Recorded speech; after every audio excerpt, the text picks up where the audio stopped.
Donald Trump ha descartado definitivamente el ingreso de Ucrania a la OTAN, una de las propuestas que hiciera Europa y la administración de Biden para intentar respaldar a Ucrania en esta guerra contra Rusia. Es uno de los argumentos que se ha caído en todo este proceso de negociación. Ucrania, un país parte de la periferia de una potencia nuclear, en este caso Rusia, que por supuesto busca defender sus intereses. Ya el profesor Eloy Torres nos explicaba en el segmento anterior cómo fue el proceso para llegar a la guerra definitiva ese 2022, donde el presidente Vladimir Putin proclama esta operación militar especial. Y aquí hay un actor fundamental que también hay que incorporar al análisis, como ya lo anunciábamos anteriormente, y es el asunto de Europa y el papel que puede tener Europa en todo esto, que antes de la llegada del presidente Donald Trump, pues tenía cierto entendimiento con Joe Biden para mantener la guerra en territorio ucraniano.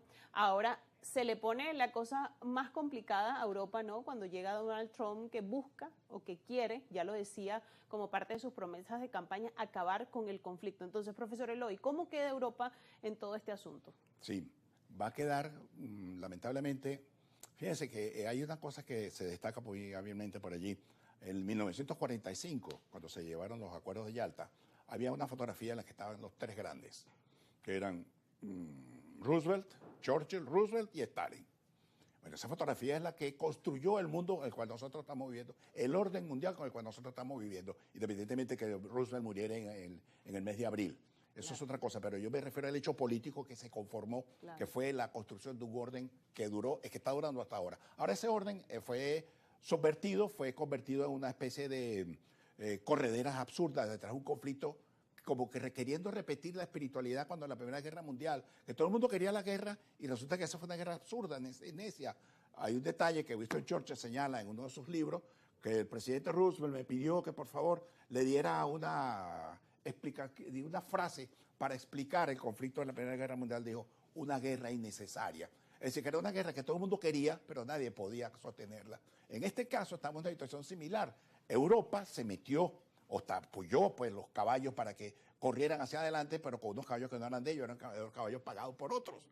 Y los muertos lo estaba poniendo Ucrania y lo estaba poniendo Rusia. Por tal razón, Trump viene con el plan de acabar con el conflicto, tratando de convencer a Zelensky, algo que incluso el propio Henry Kissinger dijo en una ocasión, ojalá Zelensky y la agresión ucraniana tuvieran la misma inteligencia, es decir, tuviera la misma valentía equivalente a la inteligencia que debe tener. Es decir, un conflicto para acabarlo hay que ser inteligente.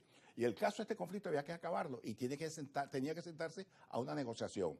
Está el caso de Cuba en 1962, cuando se produjo lo que se produjo. Los soviéticos Khrushchev colocó unos cohetes nucleares en Cuba.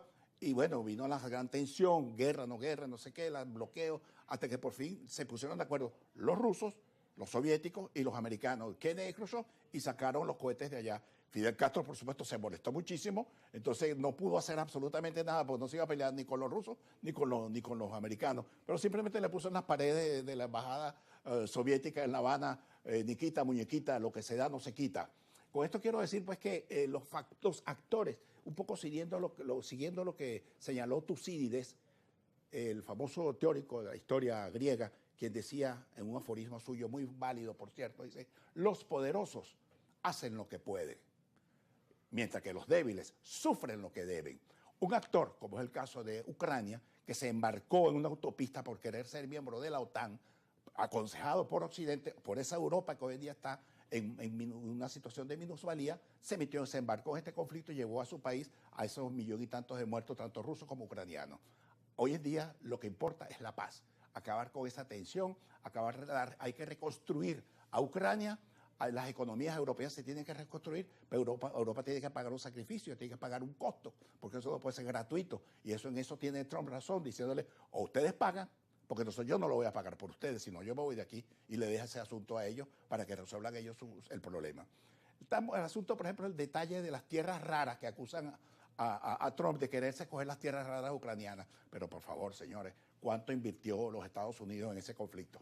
independientemente que no era Trump el que estaba mandando Biden. Pero ¿cuánto se invirtió? Casi 300.000 millones. Y eso va a ser de gratis. Eso lo costearon los ciudadanos norteamericanos pagando impuestos haciendo esa guerra. De hecho, la opinión pública estadounidense estaba muy en contra de seguir dando dinero para la guerra ucraniana, de seguir dando dinero a los ucranianos por la situación que estaba teniendo Estados Unidos, la situación interna a nivel económico. No, y lo más importante de todo esto es que el mundo tiene que entender que hoy se está construyendo, se está edificando un nuevo orden mundial. La fotografía a la que estoy haciendo yo referencia de 1945, hoy va a hay que cambiarla.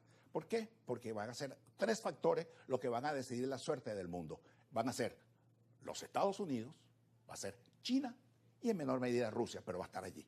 Entonces, Europa va a quedar fuera de foco. ¿Por qué? Porque se inmiscuyó en un conflicto sin ninguna necesidad y ahí están las élites políticas europeas, ha llevado al continente a un fracaso.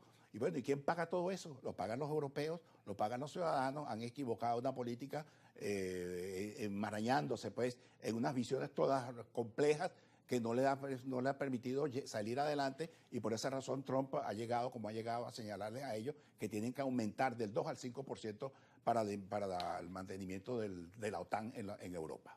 Con lo cual, el fin del conflicto pareciera estar muy cerca, y lo más relevante de este análisis el día de hoy es este cambio, ¿no? Esto no es cualquier conflicto, sino un conflicto que ha cambiado el ordenamiento del sistema internacional como lo conocíamos, este nuevo orden mundial, o la nueva forma de entender el mundo, la nueva forma de entender el sistema internacional. Muchos hablan de un bilateralismo dentro del multilateralismo. Yo creo que eso es lo que va por ahí. Este cambio que ha ido enfrentando el mundo, en el que ya estamos prácticamente y que hay que comenzar a entender. Profesor Eloy, yo le quiero agradecer por habernos acompañado esta tarde en esta edición de Ampliamente para presentarnos su perspectiva, para presentarnos sus ideas sobre lo que ha sido este conflicto y lo que representa, ¿no?, este conflicto para este cambio de era que estamos viendo en el mundo. Muchas gracias por la invitación.